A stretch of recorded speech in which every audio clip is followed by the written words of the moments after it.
నాగుపాముకు కూరల్లో, తేలుకు తోకలో విషం ఉంటుంది. కానీ మనిషికి మెదడు ఉంటుంది.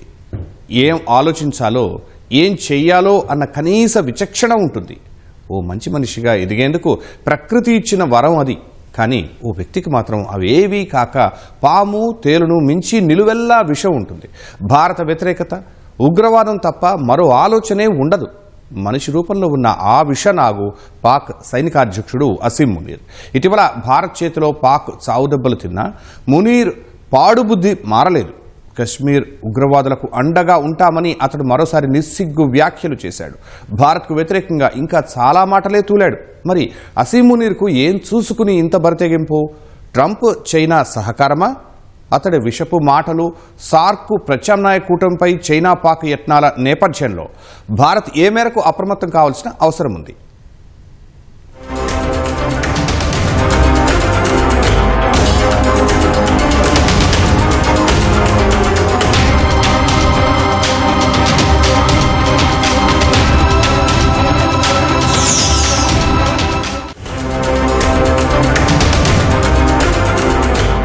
దేశ సైనికాధ్యక్షుడంటే దేశం మొత్తానికి రక్షకుడు. ఉగ్రవాదులు సహా అన్ని రకాల వ్యతిరేక శక్తుల నుంచి దేశాన్ని రక్షించేవాడు. దేశ రక్షణే మొదటి ధ్యేయంగా పనిచేయాల్సిన వాడు. కానీ అది తప్ప కేవలం భారత్ను అస్థిరపరిచే ఏకైక ధ్యేయంతో పనిచేసే వ్యక్తి పాకిస్తాన్ సైనికాధ్యక్షుడు అసీం మునీర్. ఉగ్రవాదులను తుదముట్టించాల్సింది పోయి వారితోనే భాయి భాయి అంటూ మెలిగే ప్రపంచంలో ఏకైక సైనికాధ్యక్షుడు అతడే. 2 నెలల క్రితం కశ్మీర్ పాకిస్తాన్ జీవనాడి అంటూ వ్యాఖ్యానించి పెహల్గాంలో దాడి జరిపేలా ఉగ్రవాదులను రెచ్చగొట్టారని ఆరోపణలు ఎదుర్కొంటున్న అసీం మునీర్ భారత్పై మళ్లీ విషం కక్కారు. కశ్మీరీ ఉగ్రవాదులను పూర్తిగా వెనకేసుకొస్తూ వారిని ఏకంగా స్వాతంత్ర్య యోధులుగా అభివర్ణించిన మునీర్ ముష్కరుల పట్ల అలవిమాలిన ప్రేమను చాటుకున్నారు.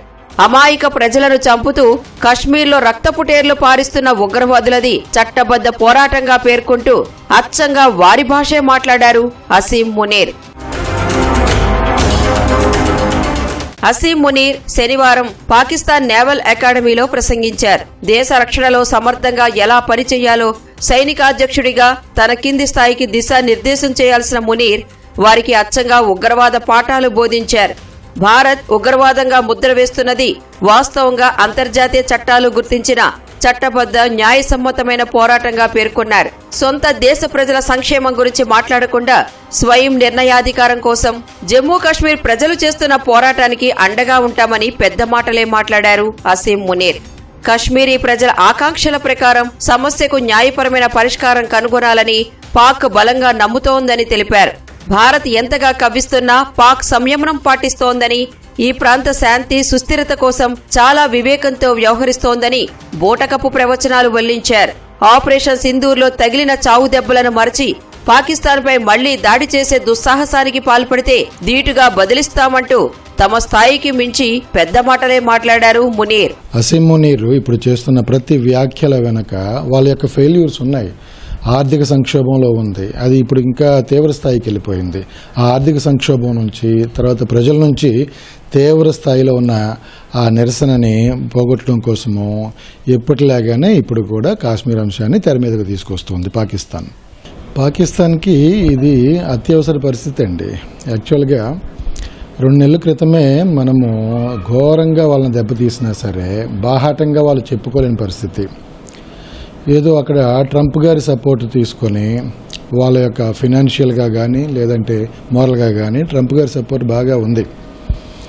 సో ఆ సపోర్ట్ తీసుకునే వీళ్ళు రాజకీయంగా వీళ్ళు ఎదగాలి అని చెప్పేసి అంతర్గతంగా వాళ్ళకున్న సమస్యలన్నింటినీ కూడా బయట ప్రపంచానికి తెలియనీయకుండా, అలాగే వాళ్ళ ప్రజలకు కూడా అర్థం కానియకుండా చేయడం కోసము ప్రతిసారి కాలు దిగుతూ ఉంటుంది. ఇది గత 50-60 సంవత్సరాలుగా మనకి కామన్గానే ఉంటుంది. మన యొక్క చరిత్రను కనుక చూస్తే ప్రతిసారి కూడా వాళ్ళ యొక్క ఫెయిల్యూర్స్, వాళ్ళ యొక్క విఫలమైన పరిస్థితుల్ని కప్పిపుచ్చుకోవడం కోసము భారత్ మీద కాలు దూగుతూ ఉంటుంది. ఇది ఎప్పుడు జరిగేది అంతేనండి, దీనిలో కొత్త విశేషం ఏమీ లేదు. పాకిస్తాన్ అంటేనే ప్రపంచంలో ఓ అసమర్థ దేశం. అలాంటి దేశానికి అంతకు మించిన అసమర్థ సైనికాధ్యక్షుడు అసీం మునీర్.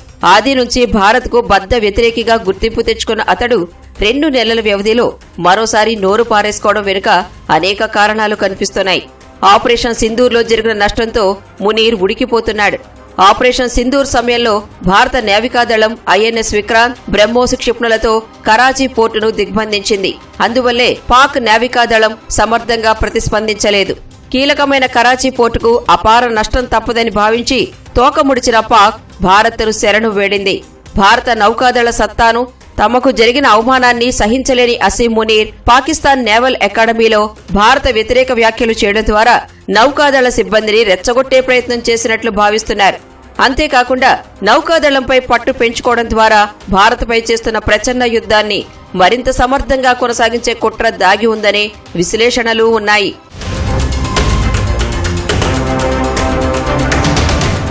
అసీం మునీర్ ఆకాంక్షలు చాలా పెద్దవిగా ఉన్నాయి. అర్హత లేకున్నా కాలం కలిసి వచ్చి పాక్ సైనికాధ్యక్ష పదవి దక్కించుకున్న అతడు దేశంలో తన పరిధి, ప్రభావాన్ని పెంచుకోవాలని భావిస్తున్నాడు.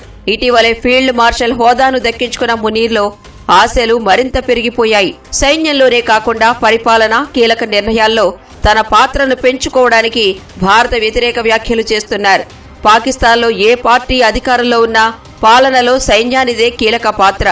ఎంత పెద్ద నేత అయినా సైన్యానికి జీ హుజూర్ అనాల్సిందే. లేకుంటే పదవి కోల్పోవడం, కాదంటే జైలు పాలు కావడం, లేదంటే దేశం విడిచి పారిపోవడం ఖాయం. మాజీ ప్రధాని ఇమ్రాన్ ఖాన్ ఇందుకు చక్కని ఉదాహరణ.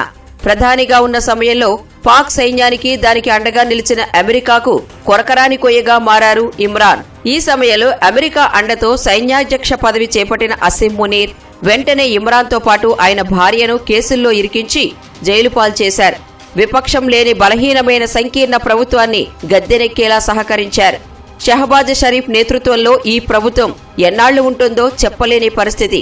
ఈ నేపథ్యంలో పాక్లో తన పరిధిని పెంచుకోవడానికి ఇదే తగిన సమయంగా భావిస్తున్న అసీం మునీర్ తరచూ కశ్మీర్ అంశాన్ని లేవనెత్తుతూ భారత పట్ల వ్యతిరేక వ్యాఖ్యలను ఓ ఆయుధంగా వాడుకుంటున్నారు. అసీం మునీర్ సైన్యంలో తన మాటకు తలూపేవారిని కీలక పదవుల్లో నియమించుకున్నారు. సుప్రీంకోర్టును సైతం తన గుప్పిట్లో పెట్టుకున్నారు.